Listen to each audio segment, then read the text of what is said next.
ES 6 9 12 Bouvante le Pionnier, 9 km 230. Une spéciale que j'aime beaucoup vu que c'est mon pays, mais par contre qui est tout en montée et qui, hormis un ou deux virages, ne représente pas, on va dire, un grand intérêt.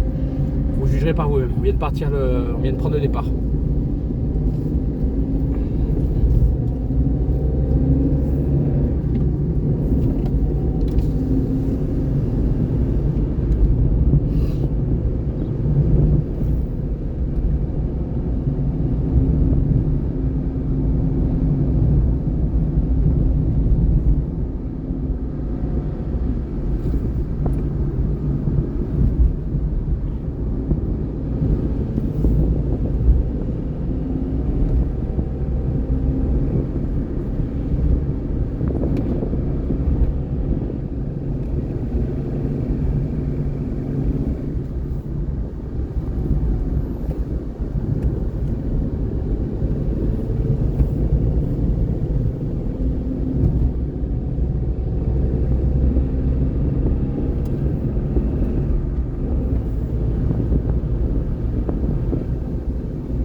L'hiver ici, il y a plein de bêtes à voir dans le champ là-bas, au mois de février notamment.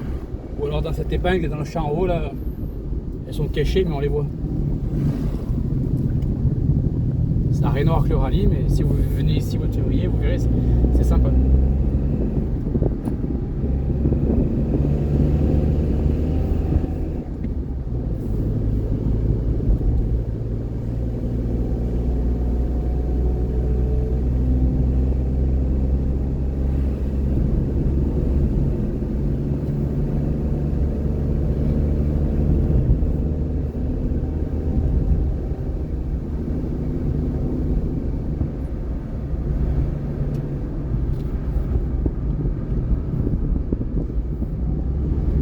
Ça fait un long gauche qui referme presque en épingle. Une année, il y avait un freinage, ça s'est arrêté à ras-le-bord. Au tour auto, j'ai vu un gros freinage de la Ligier ici, magnifique. Mais c'est rare qu'il y ait des choses à y voir, vraiment.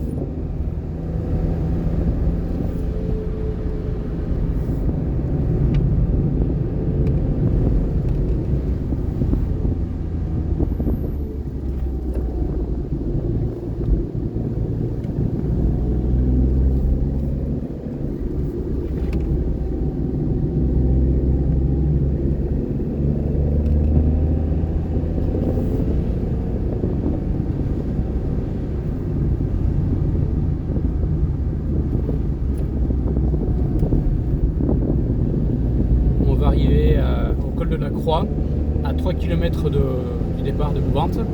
À droite, il y a une route qui mène vers le lac de Bouvante-le-Haut et vers Bouvante-le-Haut, mais malheureusement, c'est pas un accès vu que tout au bout, c'est les montagnes. Après, c'est des chemins forestiers, mais voilà, c'est pas accessible en voiture. Si vous venez ici, vous êtes obligé de vous enfermer. Une fois, il y avait les Caras qui avaient tapé dans le gauche. Là.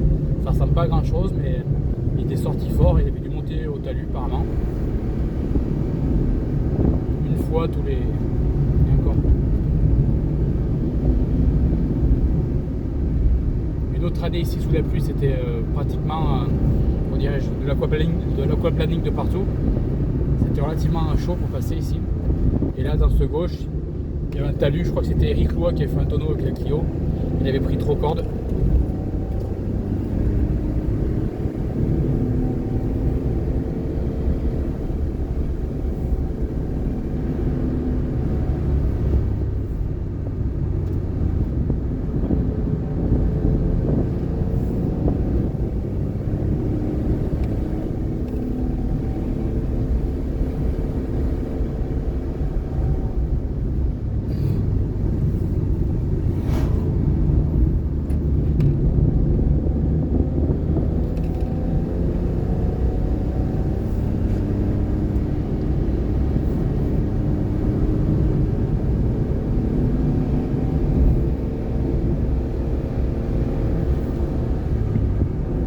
Peut-être que je passe la 3, ça serait mieux.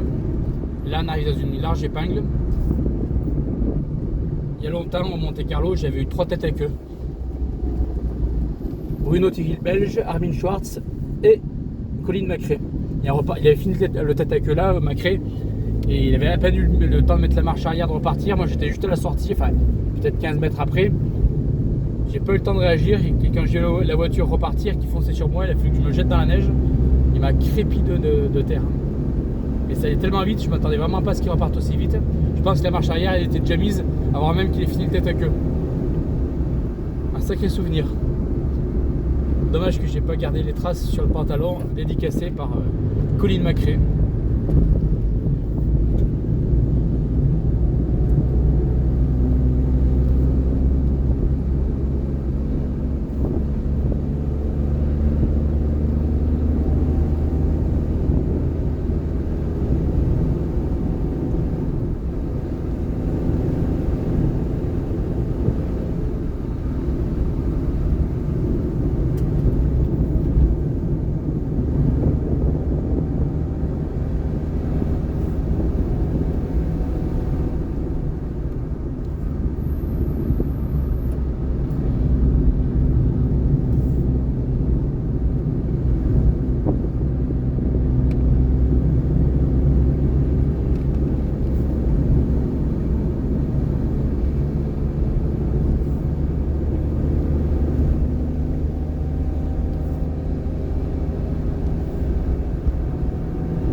Et là, dans cette épingle, sur la neige, il y avait Vouilloz avec la 207.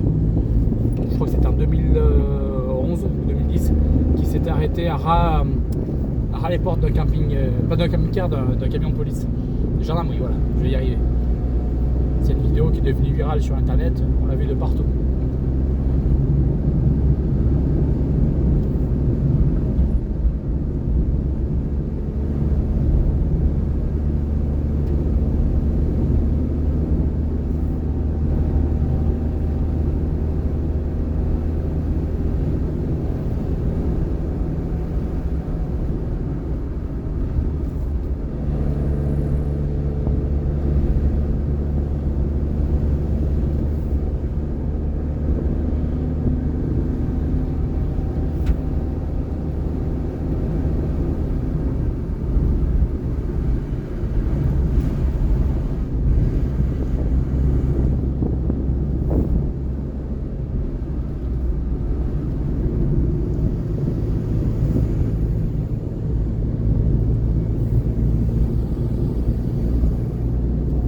Arrive dans un endroit très prisé par les photographes, la traversée du tunnel. C'est relativement rare en rallye de traverser les tunnels. En tout cas, moi, j'en connais pas beaucoup. Là, c'est vraiment un sacré tunnel.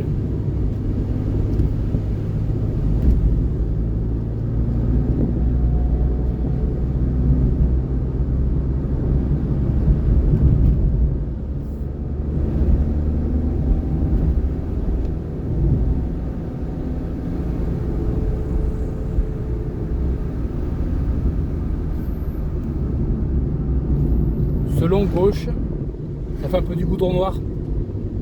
Quand il fait bien chaud, ça glisse un peu. Mais bon, après, c'est pas transcendant. Et après, on va arriver sur le seul vrai piège du rallye. Enfin, du rallye, de la spéciale. C'est le fameux droite qui tourne et qui ferme. Une année, je crois, au rallye, il y en a un qui est allé. Et sinon, c'est rare. Voilà, ça tourne ici. Et puis d'un coup, ça va fermer là. Voilà. La seule fois, enfin l'autre fois où ça avait payé à ma connaissance, c'était lors du passage de tour auto. Je crois que c'était une Porsche qui était sortie en bas. Mais bon, je vous dirais une bêtise. Et l'arrivée est jugée ici. Et après, un peu après, il y a la route qui mène au col de la Bataille à droite. Et à l'ente à gauche, c'est là où il y aura le point stop.